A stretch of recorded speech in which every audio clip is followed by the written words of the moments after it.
Dans le communiqué rendu public le lundi 26 février 2024, le gouverneur Peter Chirimwami appelle tous les tenanciers des véhicules à la vitre teintée d'origine à les faire identifier à payer $20 américains. C'est pour la sécurité de la province du Nord Kivu menacée par la guerre du M23 et de l'EDF. Cette mesure du gouverneur du Nord Kivu est commentée différemment.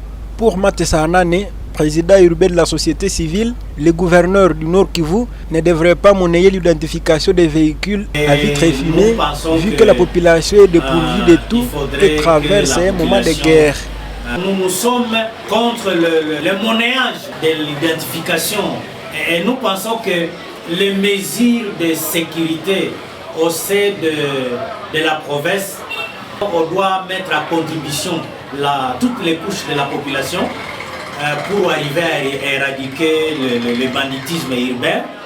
Mais en ce qui concerne les groupes armés étrangers comme ADF et les groupes terroristes M23, la population a déjà largement donné sa contribution parce que les enfants civils se sont déjà donnés eux-mêmes pour aider les temps à les accompagner, à combattre avec le temps. Et je crois que ce n'est pas au retour, on ne devrait pas les tracasser leurs parents, à ce sens, à les demander de l'argent, alors qu'on pouvait même identifier gratuitement. De ce côté, Edgar Matesso, analyste politique, explique que le paiement de $20 américains par tout énoncé des véhicules à vitres fumées n'est qu'une stratégie voilée pour harceler la population victime de la guerre.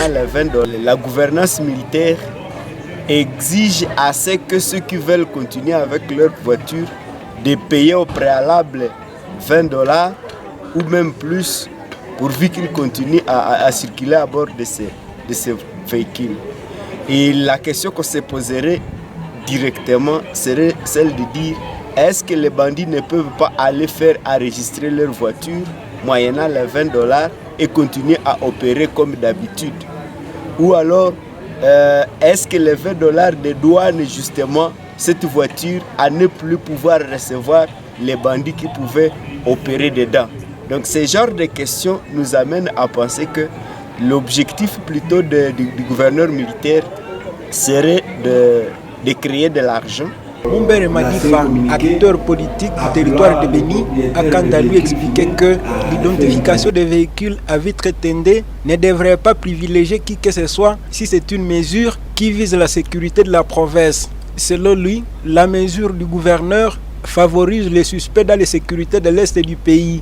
Ce sont des mesures préventives parce que peut-être qu'ils pensent que c'est dans ces vitres fumées où il y a des gens qui ne sont pas identifiés, ou alors que nous connaissons que les sécurités qui se trouvent chez nous, ce sont des personnes qui se déclarent, qui sont bien connues et qui sèment les sécurités dans notre province.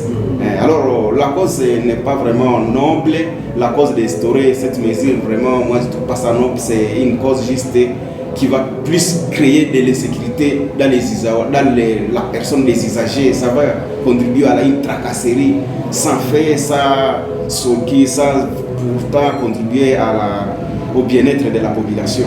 Face à l'insécurité qui gangrène la province du Nord Kivu, le gouverneur militaire Peter Chirimwami avait pris la mesure d'interdire la circulation des véhicules à vitres fumées sur toute l'étendue de la province. Cette mesure accorde les privilèges seulement aux corps diplomatiques et aux organisations du système des Nations Unies.